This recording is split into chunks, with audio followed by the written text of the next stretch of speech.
ത്യാഗത്തിൻ്റെ പെരുന്നാൾ ഈദുൽ അദ്ഹ. ഇന്ന് ലോകമെമ്പാടുള്ള മുസ്ലിങ്ങൾ ആഘോഷിക്കുന്ന മഹത്തായ പെരുന്നാൾ ബക്രീദ് അഥവാ ഈദുൽ അദ്ഹയെ കുറിച്ചാണ് നമ്മൾ സംസാരിക്കാൻ പോകുന്നത്. എന്താണ് ബക്രീദ്? എന്തുകൊണ്ടാണ് ഈ ദിവസം ഇത്ര പ്രത്യേകമായിട്ട് വരുന്നത്? നമുക്ക് വളരെ ലളിതമായി മനസ്സിലാക്കാം. ബക്രീദ് നമ്മൾ പഠിപ്പിക്കുന്ന പ്രധാനപ്പെട്ട ഒരു കാര്യമുണ്ട്. ഒന്നാമത്തെ കാര്യം ത്യാഗമാണ്, രണ്ടാമത്തെ കാര്യം വിശ്വാസമാണ്. ഈ രണ്ട് കാര്യത്തിൻ്റെയും മഹത്തരമായിട്ടുള്ളൊരു പ്രതീകമാണ് ബക്രീദ് എന്ന് പറഞ്ഞു കഴിഞ്ഞാൽ. പ്രവാചകൻ ഇബ്രാഹിം നബി സല്ലല്ലാഹു അലൈഹി വസല്ലമയുടെ ഒരു കഥയിൽ തുടങ്ങുന്നതാണ് ബക്രീദ്. അത് അവൻ ഏറ്റവും കൂടുതൽ സ്നേഹിക്കുകയും വിശ്വസിക്കുകയും ചെയ്ത ആളായിരുന്നു ഇബ്രാഹിം നബി സല്ലല്ലാഹു അലൈഹി വസല്ലം.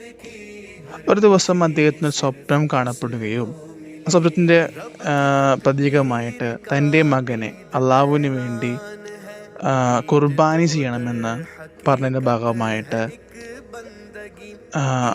കുർബാനി ചെയ്യാൻ തയ്യാറായ മനുഷ്യനാണ് ഇബ്രാഹിം നബി സല്ലല്ലാഹു അലൈഹി വസല്ലം.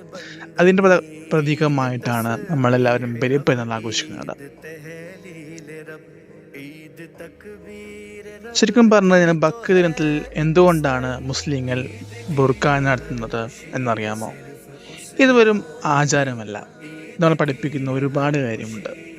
വിശ്വാസം, ക്ഷമ, സ്നേഹം, പങ്കിടൽ, ദരിദ്രരെ സഹായിക്കൽ എന്നിവയാണ്. ബക്രീദ് ദിവസം കുടുംബങ്ങൾ ഒന്നിക്കുന്നു, പ്രാർത്ഥിക്കുന്നു, ഭക്ഷണം പങ്കിടുന്നു, സന്തോഷം പങ്കിടുന്നു. യഥാർത്ഥ സന്തോഷം നമ്മളോടൊപ്പം മറ്റുള്ളവരെയും സന്തോഷിപ്പിക്കുമ്പോഴാണ്.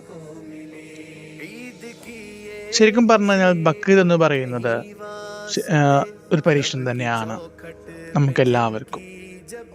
ആ പരീക്ഷണത്താൽ ജീവിച്ച ഇബ്രാഹിം നബിയുടെ ഭാഗമായിട്ടാണ് ബക്രീദ് വരുന്നത്. എല്ലാവർക്കും ഹൃദയം നിറഞ്ഞ ബക്രീദ് ആശംസകൾ. ഈ വീഡിയോ നിങ്ങൾക്ക് ഇഷ്ടമായെങ്കിൽ ലൈക്ക് ചെയ്യൂ, കമൻറ്റ് ചെയ്ത് നിങ്ങളുടെ ബക്രീദ് ഓർമ്മകൾ പങ്കുവെക്കൂ. ഇനിയും ഇത്തരം മലയാളം വീഡിയോസ് കാണാൻ സബ്സ്ക്രൈബ് ചെയ്യാൻ മറക്കരുത്.